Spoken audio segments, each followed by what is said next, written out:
Hello दोस्तों, नमस्कार दोस्तों, आप सभी का स्वागत है आपके अपने चैनल टारगेट गवर्नमेंट पोस्ट में। दोस्तों, यूपी लेखपाल ओल्ड पेपर आप लोग देखने वाले हैं और जीके के कैसे प्रश्न पूछे गए थे और ऐसे ही प्रश्न जीके के पूछे जाते हैं। तो जरूर इस पूरी वीडियो को अंत तक वॉच करें, जिससे कि आपको ये अंदाजा लग जाए कि लेखपाल की भर्ती परीक्षा में कैसे प्रश्न पूछे गए थे और कैसे पूछे जा सकते हैं। तो चलिए इस पूरी वीडियो को अंत तक वॉच करते हैं और ये सारे इंपॉर्टेंट क्वेश्चन हैं, साथ ही साथ अच्छे क्वेश्चन हैं, चलिए देखेंगे।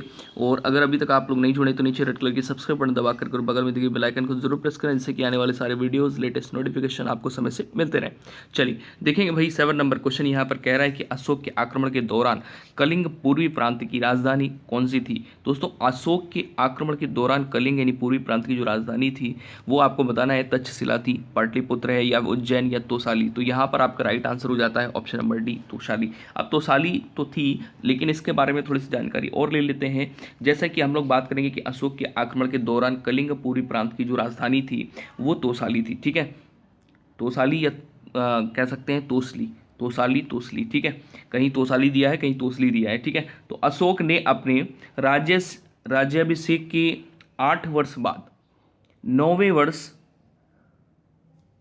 261 ईसा पूर्व में कलिंग की विजय की। ठीक है, इसका उल्लेख उसके 13वें शिलालेखों में मिलता है। इसे युद्ध के बाद अशोक ने धम्म विजय की नीति अपनाई थी। तो ये भी ध्यान रखिएगा कि इस युद्ध के बाद में अशोक ने जो धम्म विजय इसकी नीति अपनाई थी। नेक्स्ट क्वेश्चन पे चलते हैं। यहाँ पे right answer option number D हो जाएगा। अगला प्रश्न यहाँ पर आपका ये है, सतपथ ब्राह्मण और तैत्तिरीय ब्राह्मण खाली जगह है के ब्राह्मण मूल पाठ हैं। सामवेद है, सॉरी अर्थवेद है, आपका ऋग्वेद है, यजुर्वेद है। तो यहाँ पर आपका राइट आंसर क्या होता है भाई? यहाँ पर देखो, सतपथ ब्राह्मण और तैत्तिरीय ब्राह्मण यजुर्वेद के ब्राह्मण मूल पाठ हैं। तो यहाँ पे राइट आंसर आपका होता है यजुर्वेद। ठीक है, यजुर्वेद ऑप्शन नंबर डी। अब यजुर्वेद के बारे में थोड़ा सा हम लोग यहाँ जानकारी ले लेते हैं। देखो भाई, यजुर्वेद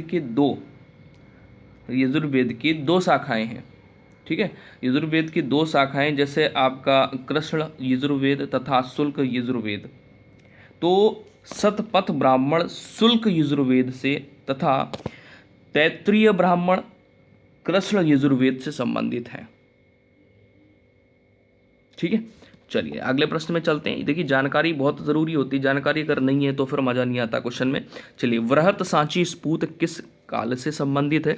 तो कुषाण काल है, गुप्त काल है, हर्षवर्धन काल है, मौर्य काल है। तो यहाँ पे राइट आंसर आपका हो जाता है ऑप्शन नंबर डी, मौर्य काल से।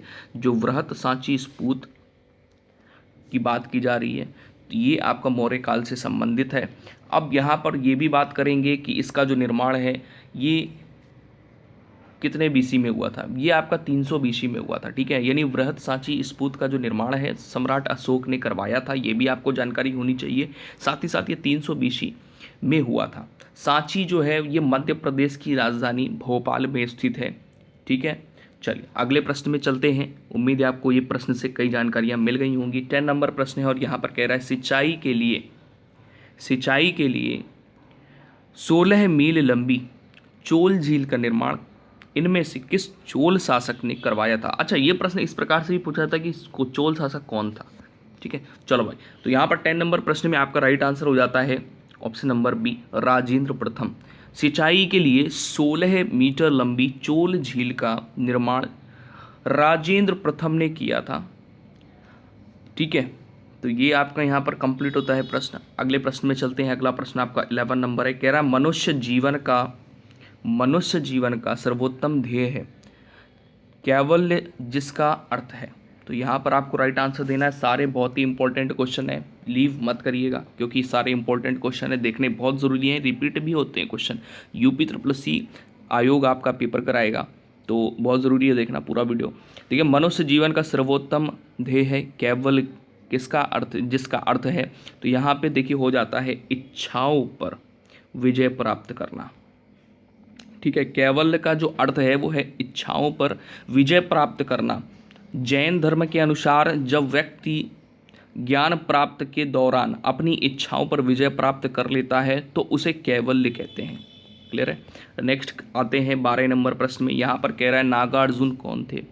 नागार्जुन कौन थे भैया, ये चकबंदी लेखपाल भर्ती परीक्षा में पूछा गया है। अच्छा क्वेश्चन है। नागार्जुन कौन थे। नागार्जुन एक बौद्ध दार्शनिक थे। तो यहाँ पर आपका राइट आंसर हो जाता है ऑप्शन नंबर डी। ठीक है, जिन्होंने बौद्ध धर्म के 3 संप्रदाय में से एक संप्रदाय महायान की स्थापना की थी। तो ये भी आपका यहाँ पर देखिए, एक प्रश्न के साथ साथ और भी प्रश्न आपके कंप्लीट हो रहे हैं। अगला प्रश्न यहाँ पर है, महाजनी प्रथा का सर्वप्रथम उल्लेख निम्नलिखित में से किस प्राचीन ग्रंथ में हुआ है। तो यहाँ पर आपका जो राइट आंसर होगा वो ऑप्शन नंबर ए होगा, जिसमें दिया गया है सतपथ ब्राह्मण, ऑप्शन नंबर ए। अब यहाँ पर देखिए, महाजनी प्रथा का जो उल्लेख है सर्वप्रथम सतपथ ब्राह्मण में मिलता है। और सतपथ ब्राह्मण ये जो है ये शुक्ल यजुर्वेद का ब्राह्मण ग्रंथ सबसे प्राचीन ब्राह्मण ग्रंथ है। इसके जो लेखक हैं वो स्वयं ऋषि याज्ञवल्क्य जी थे। तो आपके यहाँ से देखिए कई क्वेश्चन इस प्रश्न से कंप्लीट किए। अगला प्रश्न है, इनमें से किसने अकबर की धार्मिक नीति की आलोचना की। तो इस प्रश्न का आप लोगों को आंसर देना है। अगर आपको राइट आंसर पता है तो आप कमेंट सेक्शन में आंसर दे सकते हैं। चलिए देखेंगे इसका राइट आंसर क्या होगा। दोस्तों इस प्रश्न का आपका राइट आंसर हो जाता है option number C, Badayuni. Akbar की धार्मिक नीति की आलोचना बदायूनी ने की। अकबर ने 1582 ईस्वी में दीन ए इलाही धर्म की स्थापना की थी, आपको पता होना चाहिए। इसके अंतर्गत अकबर ने सभी धर्मों के मूल सिद्धांतों को सम्मिलित कर सर्वमान्य बनाने का प्रयास किया था। अकबर दीन ए इलाही धर्म का मुख्य पुरोहित था। ठीक है, दीन ए इलाही दीन ए इलाही धर्म स्वीकार करने वाले प्रथम एवं अंतिम हिंदू शासक बीरबल था। अगला प्रश्न यहाँ पर देखेंगे। अगला प्रश्न है 5वां नंबर, इनमें से कौन सा मुगल सम्राट अनपढ़ था। चलो ये तो सभी को आंसर पता होगा भाई, फटाफट से कमेंट सेक्शन में आंसर जरूर करना इस प्रश्न का। उम्मीद है आप लोग जरूर करेंगे। दोस्तों यहाँ पर देखिए, आप आंसर अगर करेंगे तो हमें भी जानकारी मिलती रहेगी कि आप पूरा वीडियो वॉच कर रहे हैं, साथ ही साथ इंपॉर्टेंट क्वेश्चन है, तो हम भी आगे आपके लिए और मेहनत कर पाएंगे। इस प्रकार से जो क्वेश्चन मैंने कलेक्ट किए हैं, जो थोड़ी सी मेहनत करी है, तो भाई वीडियो को लाइक और शेयर जरूर करिएगा। ठीक है, 5वां नंबर प्रश्न यहाँ पर, इनमें से कौन सा मुगल सम्राट अनपढ़ था। तो इसमें राइट आंसर होता है अकबर। तो मुगल सम्राट अकबर अनपढ़ था। अकबर का जो शिक्षक अब्दुल लतीफ़ है, ठीक है, ये ईरानी विद्वान था। अच्छा, अब आपको ये भी पता होना चाहिए कि अकबर का जो जन्म है ये 15 अक्टूबर 1542 ईस्वी को हमीदा बानो बेगम के गर्भ से अमरकोट के राजा वीरशाल के महल में हुआ था। ठीक है, तो चलिए यहाँ पर आपका ऑप्शन नंबर ए सही होता है। और इस प्रश्न से जुड़ी अन्य जानकारियाँ भी आपको मिली। इनमें से किसने भूमि मापांक की व्यवस्था प्रारंभ की। इनमें से किसने भूमि मापांक की व्यवस्था प्रारंभ कर दी थी, जिससे कि सभी को मापांक करके जो भूमि है वो दी जा सके, या मापांक करके अगर ज़्यादा है तो उसको लिया जा सके। तो शेरशाह सूरी वंश का संस्थापक था। इसने सबसे पहले भूमि मापन के लिए सिकंदरी गज का प्रयोग किया था। ठीक है, जो कि 32 इंच का होता है।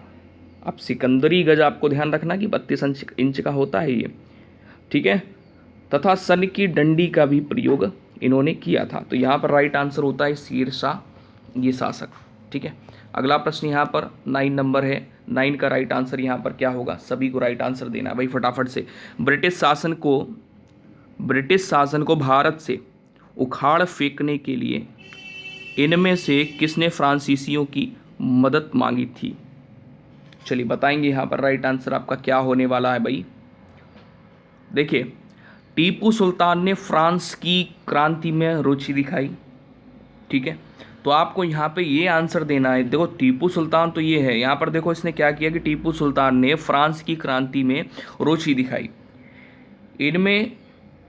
इनमें से श्रीरंगपट्टनम में और फ्रांस एवं मैसूर की मैत्री का प्रतीक स्वतंत्रता का वृक्ष लगाया। वह जैकोबिन क्लब का सदस्य बना। अंग्रेजों से युद्ध के लिए नेपोलियन का सहयोग मांगा।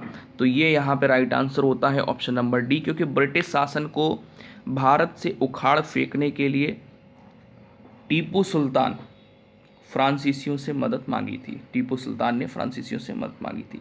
ठीक है, तो उम्मीद है आपको ये क्वेश्चन आज के अच्छे लगे होंगे। तो वीडियो को लाइक शेयर जरूर करिएगा, उम्मीद है आपसे, और आप इस वीडियो को जरूर पसंद करेंगे। और मिलते हैं नेक्स्ट वीडियो में। अपना ख्याल रखिए। जय हिंद। जुड़ने के लिए आपका दिन शुभ हो।